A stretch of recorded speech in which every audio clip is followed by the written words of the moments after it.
Tonight you go to sleep broke. Tomorrow morning you wake up and your phone is going crazy. You have one new notification. Your bank account balance, $1 million. And not just you. Every single person on Earth. Every farmer in Kenya. Every taxi driver in Manila. Every office worker in London. Every child in rural India whose family has never owned a bank account. $1 million.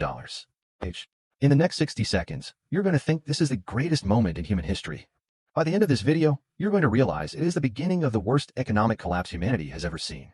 This is Follow the Money with Max. And today we are running the simulation that will completely change how you think about money forever. Let us go back to that morning. It is 7 a.m. You wake up. You see the notification. You scream. You call your family. They scream. You turn on the news and every single anchor is screaming. The word miracle is everywhere. Poverty cured. Inequality solved. The financial system transformed overnight. You open your banking app. $1 million. Confirmed. Real.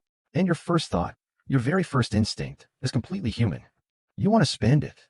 And right there, in that moment of pure joy, the economic horror story begins. Because you are not the only one thinking about spending it. 8 billion people are thinking about spending it. All at once. And what happens next changes everything you thought you knew about what money actually is. Here is the first thing nobody tells you about money. Money is not wealth. Money is a promise. A piece of paper that says, I will give you this much of society's real goods and services in exchange for this. The real wealth is the goods and services themselves. The food, the fuel, the houses, the medicine, the infrastructure, the human labor. And here is the critical fact that breaks the entire millionaire fantasy. When every person on Earth wakes up with $1 million, the total amount of real goods and services in the world has not changed by a single unit. Not one extra apple. Not one extra liter of petrol. Not one extra hospital bed. Not one extra house. The real stuff stays exactly the same. But the money chasing that real stuff has just multiplied by a factor of thousands. And that is when the nightmare begins. Hour 1. The shop's open. Everyone who has ever wanted something they could not afford goes to get it. Right now. Today. This morning. Electronics stores. Car dealerships. Estate agents. Jewelry shops. The queues form within minutes. By 9 a.m. the queues are around the block. By 10 a.m. every electronics store in every major city on Earth has sold out completely. Now here is the economic principle that kills you. When too many dollars chase too few goods, the price of those goods goes up. Not slowly. Not gradually. Immediately. The shopkeeper who had televisions at $500 this morning looks at the queue stretching around his block and does the only rational thing he can do. He raises the price. $600. $700. $800. People are still buying. $1,000. Still buying. By 11 a.m. that television costs $3,000. And this is happening in every shop. In every city. In every country. Simultaneously. That is called hyperinflation. And it moves faster than any government, any central bank, any economist can respond to.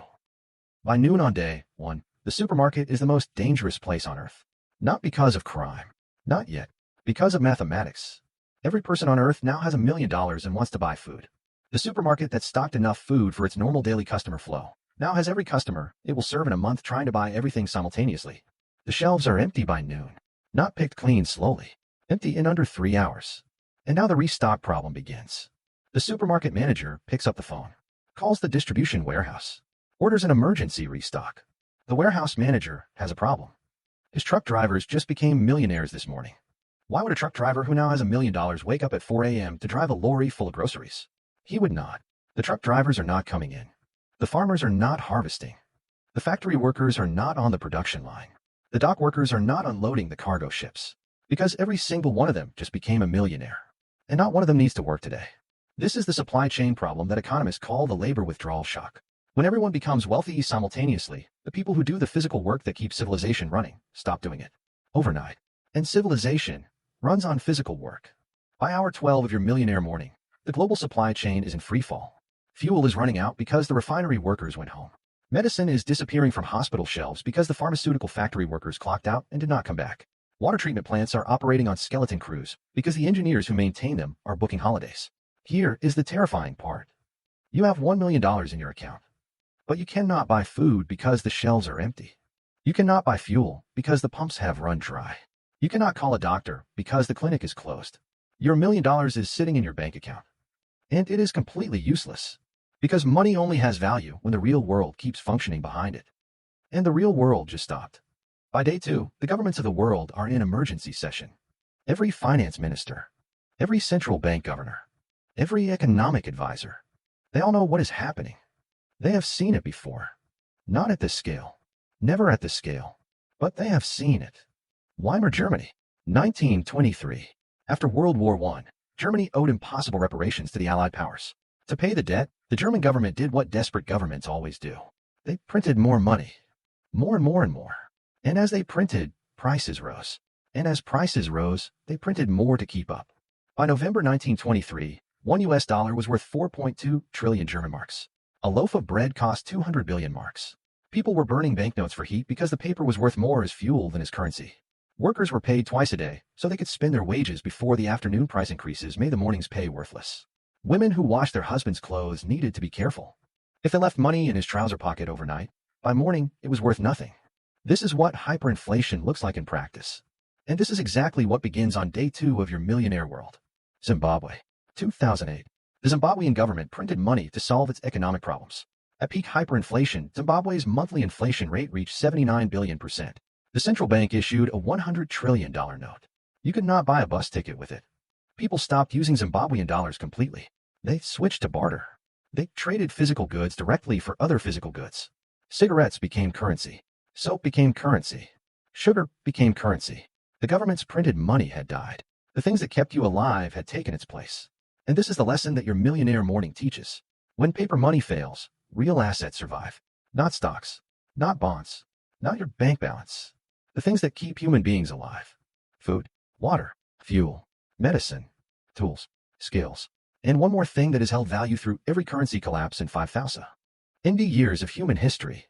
Gold. Here is what actually has value when paper money dies. Number 1. Food and water.